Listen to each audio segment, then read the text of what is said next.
যদি ম্যাডাম খালেদা জিয়া সুস্থ হয়ে বাড়ি ফিরে না আসে তাহলে আমরা কিন্তু ঈমান হারা হয়ে যাব। কিন্তু ম্যাডাম খালেদা জিয়া না থাকে তাহলে বাংলাদেশের মানুষ কষ্ট পাবে যে গণতন্ত্র হারা হয়ে যাবে। তাই আমার জীবনের সমস্ত হায়াতটুকু নিয়ে ম্যাডাম খালেদা জিয়াকে আপনি সুস্থ করে রাখেন, বাঁচিয়ে রাখেন। আসলে কোনো কিছুই ভালো লাগছে না, যেখানে যাচ্ছি যে অবস্থা থাকে কেমন যেন একটা মানে সব হারাই গেছে, কিছুই নাই, মানে কোনোটাই ভালো লাগছে না। এমন একটা পরিস্থিতির মধ্যে আমরা আছি যেটা ভাষায় প্রকাশ করার মতো না। এখন ডাক্তাররা চিকিৎসা দিচ্ছেন, বাইরে নিয়ে যাবেন সেই অবস্থা এখন আর নাই। এখন মহান আল্লাহ পাক যদি রহম করেন সেটাই আমাদের ভরসা। কোটি কোটি মানুষ তার জন্য দোয়া করছেন। যখন করোনা আক্রান্ত হয়েছিলেন 73 বছর বয়স অসুস্থ মানুষ, এমনি আগের থেকে কোটি কোটি মানুষ দোয়া করতো। আমি সারা পৃথিবীতে ভার্চুয়াল যত দোয়া হয়েছে প্রায় এগুলোতে আমি প্রধানমন্ত্রী থাকতাম, দেশের ভিতরেও থাকতাম। একটা পর্যায়ে আমি একজন কথা বলি, আল্লাহ যদি ম্যাডাম খালেদা জিয়া সুস্থ হয়ে বাড়ি ফিরে না আসে তাহলে আমরা কিন্তু ঈমান হারা হয়ে যাব। আমরা কেউ আর আপনাকে ডাকবো না। আমাদের কোনো বিপদ হলে অসুখের জন্য আমরা আল্লাহ আমার মসজিদে দোয়ার ব্যবস্থা করি, ইমাম সাহেবদের দিয়ে দোয়া পড়ায়, আমরা আর এগুলি করবো না। কোটি কোটি মানুষ ঈমান হারা হয়ে যাবে। এই কোটি কোটি মানুষ যদি ঈমান হারা না হয় সেই জন্য তাকে সুস্থ করে দেন। তো মহান আল্লাহ কোটি কোটি মানুষের দোয়া সুস্থ করে দিয়েছেন। আমারটা টোটালি ভিন্ন, ম্যাডামের ক্ষেত্রে আমারটা টোটালি ভিন্ন। যেমন আমি যখন 2009 সালে মৃত্যু পথযাত্রী ছিলাম, জন্ডিস আক্রান্ত হয়ে 1 কোটি টাকার উপরে লাগার কথা ছিল, দল তখন বিরোধী দলে। তা আমার 1 কোটি টাকা খরচ করে বিদেশ যাওয়ার কোনো সুযোগ ছিল না, আমার সে সামর্থ্য ছিল না, এখনও নাই। সেদিন ম্যাডাম খালেদা মায়ের স্নেহ এবং নেতাদের কর্মীদের প্রতি যে দরদ সবটা দিয়ে আমার লিভার ট্রান্সপ্লান্ট করার কথা ছিল, 1 কোটি টাকার উপরে লাগার কথা ছিল।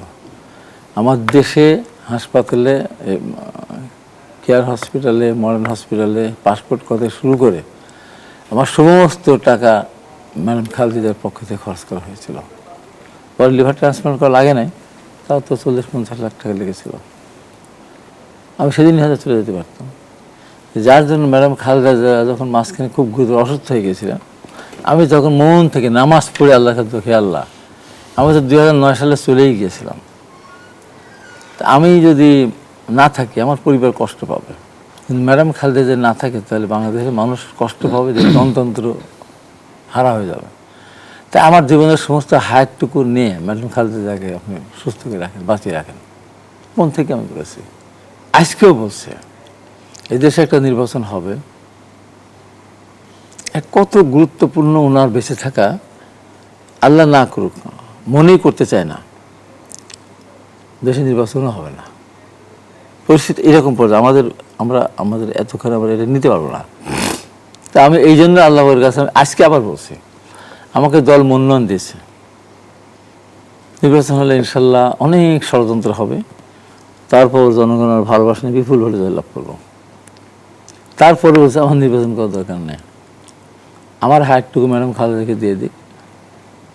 আমি 9 সালে চলে গিয়েছিলাম, তবু নির্বাচনটা ম্যাডাম খালেদা জিয়া করা এবং এই দেশের মানুষের ভালোবাসা নিয়ে, আস্থা নিয়ে সরকার গঠন করে এই দেশের মানুষের সেবা করার সুযোগ পান এবং তারেক রহমান দেশে এসে তার সঙ্গে থেকে সরকারের থেকে অভিজ্ঞতা সঞ্চয় করুক।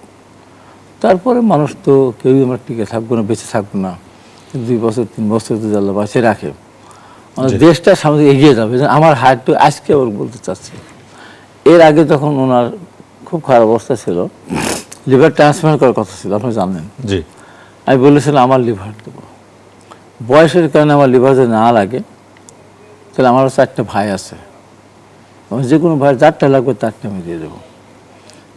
সেটা আমি যখন ওনাকে কুয়েত এয়ার অ্যাম্বুলেন্স লন্ডন পাঠালেন, আমি ওখানে জানাম 14-15টা মানে টেলিফোনে সাক্ষাৎকার দিয়েছিলাম। আমি ভারপ্রাপ্ত চেয়ারম্যানের কাছে আহ্বান করেছি, অনুরোধ করেছিলাম ট্রান্সপ্লান্ট করার লাগুক লিভার, আমি এটা চাই না। তারপরে যদি লাগে আগে আমারটা, আমার 4 ভাগটা, তারপর লটারি করবেন, আমি আগে দিতে চেয়েছি।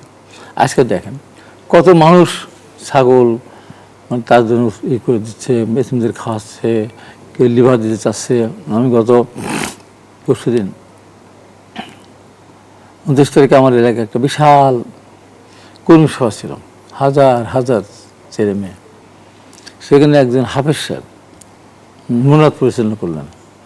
মানে এতই ম্যাডামের প্রতি ওনার শ্রদ্ধাবোধ, ভালোবাসা, উনি বলতে বলতে একটা পর্যায়ে বলেই ফেলেন, আমার লিভার লাগে দেবো, আমার 2টা কিডনি যদি লাগে তাও দেবো আল্লাহ, তারপরেও আপনি বেগম খালেদাকে আপনি জীবিত রাখেন। আপনি যদি বাংলাদেশ এখন চান, লক্ষ লক্ষ কিডনি দেওয়ার জন্য মানুষ তৈরি থাকবে, একটু আমরা লক্ষ লক্ষ, শেষ করে লক্ষ লক্ষ মানুষ লিভার দেওয়ার প্রস্তুত থাকবে। তেমন একজন মানুষের এমন একটা পরিস্থিতি আজকে আমরা আপনার এই টকশোতে উপস্থিত হয়েছে। এই পৃথিবীতে এরকম সংকটে কোনোদিন কোনো জাতি পড়েছে কিনা, কোনো দল পড়েছে কিনা আমার জানা নাই, এটা নতুন পৃথিবীতে। ওনার প্রতি আমাদের দলের নেতাকর্মীদের শুধু না, বাংলাদেশের মানুষের যে কি শ্রদ্ধাবোধ, ভালোবাসা, সব রাজনৈতিক দলের যারা আছে এটা সবাই। একটা বিরল ঘটনা।